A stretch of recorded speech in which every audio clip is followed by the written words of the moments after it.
మన మాటలు యథార్థంగా ఉండాలి.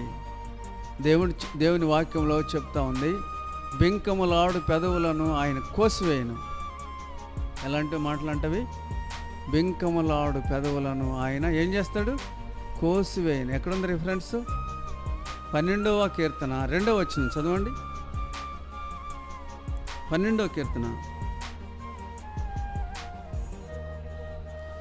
చూడండి. అందరితో ఒకరు అబద్ధములు ఆడుచున్నారు, మోసకరమైన మనసు గలవారై ఇచ్చకములాడు పెదవులతో పలుకుదురు. చాలు, ఇక్కడ రాయబడిన మాట గమనించండి. అందరూ ఒకరితో ఒకరు అబద్ధములు ఆడుతున్నారు. మోసకరమైన మనసు, అది లోపల మోసం చేసే మనసు ఉంది, కానీ పైకి ఇచ్చకములాడు పెదవులు కలిగి ఉన్నారు. అయితే తర్వాత వచనంలో రాయబడింది, యెహోవా ఇచ్చకములాడు పెదవులన్నిటినీ బింకములాడు నాలుకలన్నిటినీ కోసివేయును. చాలు,